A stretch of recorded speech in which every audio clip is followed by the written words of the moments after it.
Hello tout le monde, c'est Manu. Je suis ravi de vous accueillir dans une nouvelle vidéo qui fait partie de la deuxième thématique de la chaîne, nos recherches. Je rappelle que cette thématique reprend des sujets qui sont abordés dans le livre et ou qui y sont liés et qui sont le fruit de nos recherches. Nous sommes par conséquent évidemment ouverts à la critique pour autant qu'elle soit constructive. Cette vidéo va traiter, comme vous l'aurez compris à son titre évocateur, d'un nouveau courant philosophique, ou en tout cas d'une réflexion sur un nouveau courant philosophique des soins infirmiers qui soit à la fois réaliste et réflexif. Je pense que c'est vraiment important pour moi que vous voyez cette vidéo comme un plaidoyer, c'est-à-dire comme une invitation à la réflexion collective plutôt qu'à la critique bête et méchante d'un système en place. Donc n'hésitez surtout pas à nous dire ce que vous en pensez dans les commentaires, on sera très content de le savoir parce que ça peut nous aider évidemment.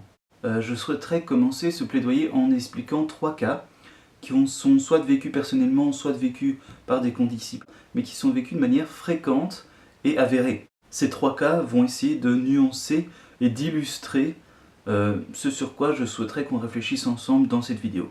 Le premier cas, c'est ce que j'aime appeler l'inconséquence de la bassine. L'idée c'est quoi? C'est que les enseignants infirmiers, et donc les infirmiers et étudiants, utilisent des dogmes et pour enseigner les soins infirmiers. C'est-à-dire qu'ils vont utiliser par exemple le fait de dire qu'une toilette, ça respecte certains principes dogmatiques qu'on ne peut pas remettre en question, et qui sont le fait de nettoyer la personne, par exemple de laver la personne de haut en bas, du plus faible au plus fort, du plus vulnérable au moins vulnérable, du plus distal, du plus loin au plus proximal, au plus proche. Et on va suivre un protocole comme ça, qui est dogmatique. Les étudiants sont évalués de cette manière-là, en suivant ce protocole-là, et s'ils ne le suivent pas, eh bien ils sont pétés, quoi. Un des dogmes, c'est par exemple de changer l'eau de la bassine d'eau qu'on va utiliser pour laver le patient, 2, 3 fois, parfois 4 fois, en fonction des écoles et en fonction des protocoles, parce que tous les protocoles ne sont pas les mêmes. Et l'idée derrière ça, c'est que c'est également un dogme. Pourquoi est-ce que je vous dis ça? C'est parce que les justifications qui sont utilisées pour justifier ces principes sont basées sur l'hygiène, ou en tout cas une idée approximative et un peu ancienne, à vrai dire, de l'hygiène. L'idée, c'est que les germes et les miasmes sont toujours dans la bassine, même si on change l'eau.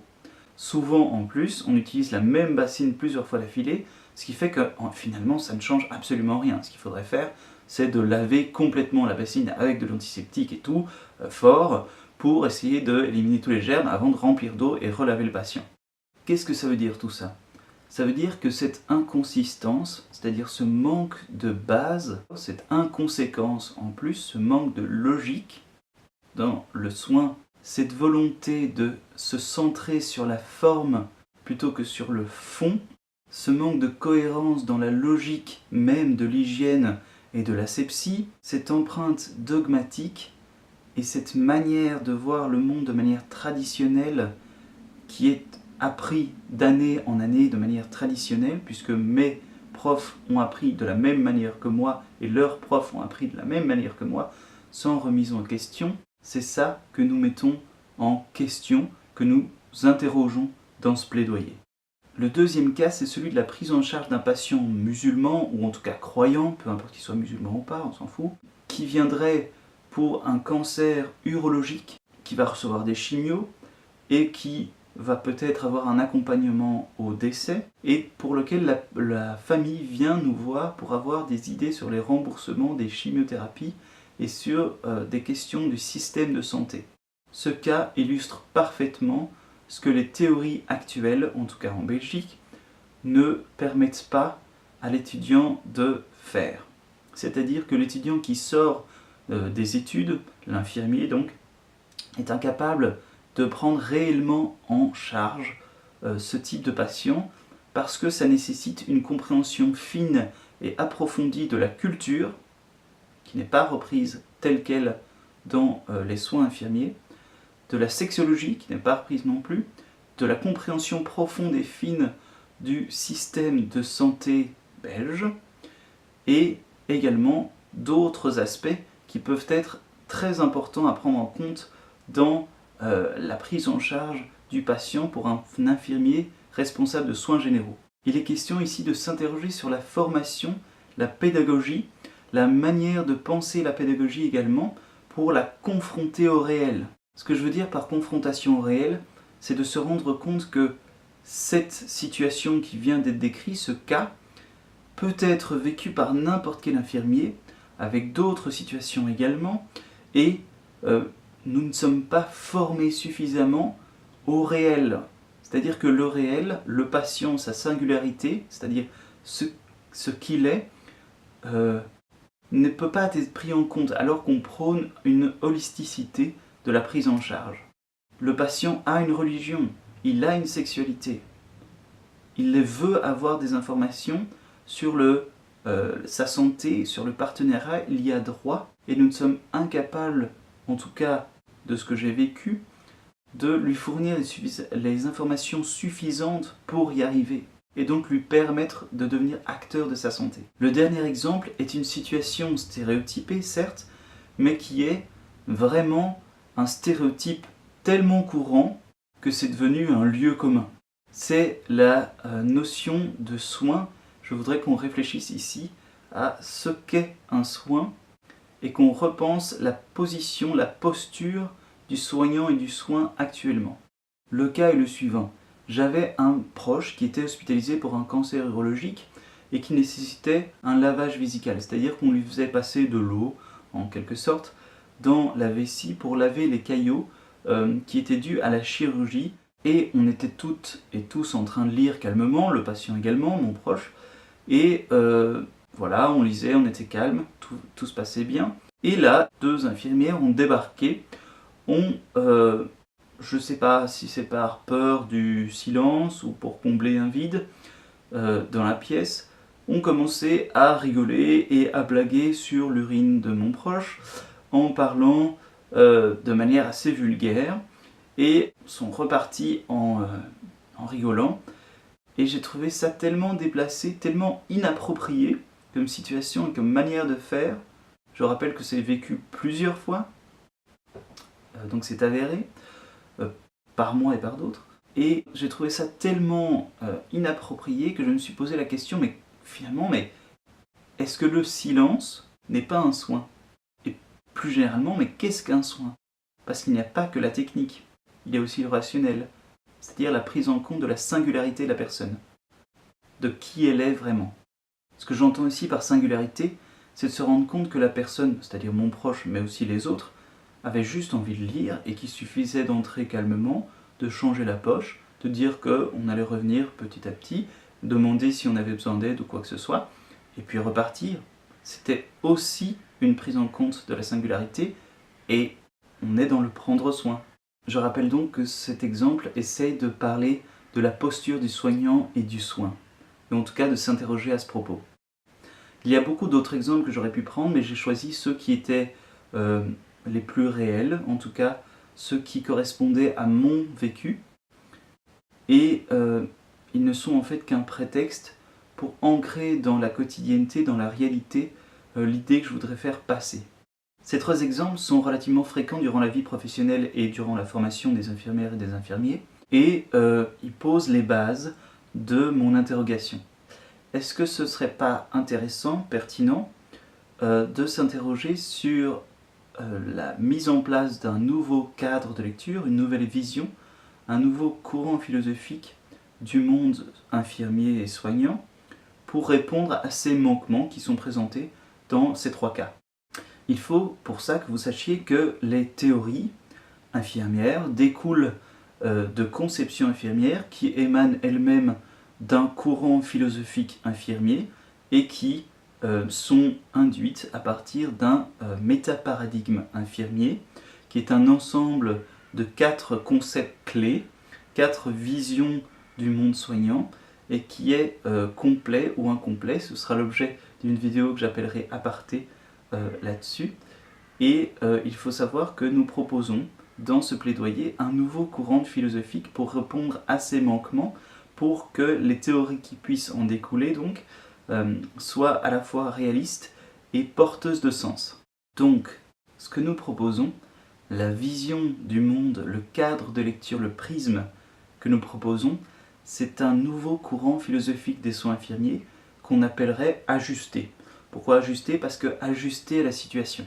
Et qui s'articule autour de deux concepts clés qui sont le réalisme pour coller le plus possible à la réalité de terrain, à la quotidienneté des infirmiers, et deuxième concept, la réflexivité pour soutenir le réalisme et pour penser la singularité, la prise en compte de la singularité des situations de soins.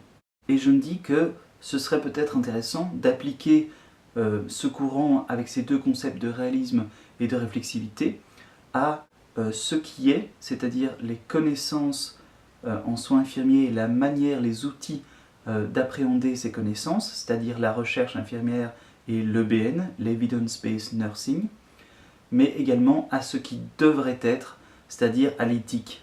L'idée maîtresse de l'humanisme, puisqu'on parle de courant philosophique humaniste, ajusté, le but de l'humanisme, c'est de prendre l'altérité humaine, l'autre humain, comme fin en soi. C'est-à-dire de prendre en compte l'entièreté des humains, en fait à notre sens, qui rentrent dans le cadre du soin, c'est-à-dire le patient, sa famille, les proches, mais également les aidants proches et les soignants. Ce que je veux dire, c'est qu'il est essentiel, à mon sens, de reconsidérer la notion de soignant et de soin pour l'adapter à la fois au patient, à sa famille, tout ça, mais également aux soignants. Par exemple, pour arriver à une relation partenariale plutôt que centrée sur le patient, la relation partenaire, pour faire du patient quelqu'un de partenaire, il faut lui donner les moyens de l'être, d'accord? Et il faut lui donner les ressources pour sortir d'une relation qu'on pourrait appeler d'asymétrie et qui est plutôt paternaliste. C'est-à-dire que le soignant est dans son rôle de soignant, celui qui sait tout, le patient se tait et ne fait que ce que le soignant lui dit. Il faut sortir de ça pour rentrer dans une relation partenariale qui est prônée actuellement dans le milieu soignant. Je donnais tout à l'heure l'exemple de la notion de silence dans le soin, et c'est ça que je veux dire par le fait de reconsidérer la notion de soin, mais également la posture du soignant qui doit s'adapter à la singularité du patient. Le concept de réalisme est lui lié à la quotidienneté, essayer de coller le plus possible à la réalité des situations de soins et essayer de réduire du coup l'écart qu'il y a entre théorie et pratique. C'est l'exemple du croyant en fin de vie dont je vous parlais tout à l'heure et où je me disais qu'il y avait un manquement au niveau de la prise en compte de son holisticité, de sa culture, mais aussi de l'explication de la sociologie, de la sexualité. Tout ça ne sont que peu pris en compte dans la formation et dans les soins infirmiers, alors qu'il faudrait justement coller le plus possible à la réalité. C'est ça le concept de réalisme. Le concept de réflexivité, quant à lui, essaye de s'ajuster et de soutenir le concept de réalisme parce qu'à deux, ils permettent de sortir du poids de l'historicité et des traditions pour ne plus appliquer des dogmes qui sont usés finalement et qui ne sont pas réfléchis. C'était l'idée, le cas de la toilette avec l'inconséquence de la bassine. Et c'est ça finalement, c'est de ne plus appliquer des dogmes, ne plus appliquer des principes antiques, parce que ça nous vient des traditions, mais de réfléchir en quoi les traditions peuvent être intéressantes aujourd'hui. C'est actualiser les idées, les principes pour coller au réel. C'est ça la réflexivité. L'idée, c'est de se rendre compte que nos comportements, nos représentations et notre manière de faire sont en partie traditionnelles et il faudrait confronter tout cela à la réalité de terrain, confronter cela au réel pour retirer et garder ce qui aura résisté au réel. Et que ce soit pour ce qui est, c'est-à-dire les connaissances, mais également la manière de le faire. Parce que beaucoup de notre pratique est basée sur des données empiriques. Je souhaite préciser, après toutes ces réflexions, que je ne rejette pas les idées fondamentales, les concepts et les courants infirmiers. Pas du tout. C'est ça que je voulais dire par une critique bête et méchante, c'est pas du tout ça que je veux faire.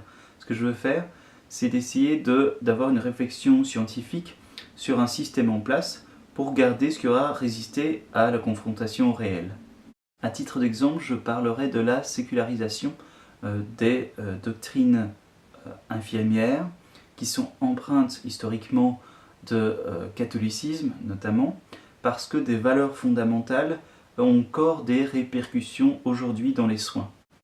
Et ce que je voudrais dire par rapport à ça, c'est qu'à mon sens, il est important de séculariser les fondements, les valeurs fondamentales, et de garder celles qui sont justes parce qu'elles sont porteuses de sens aujourd'hui.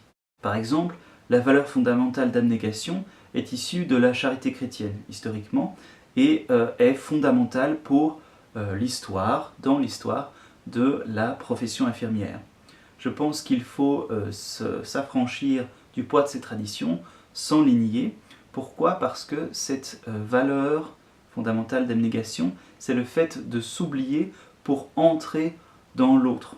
C'est ça, l'idée.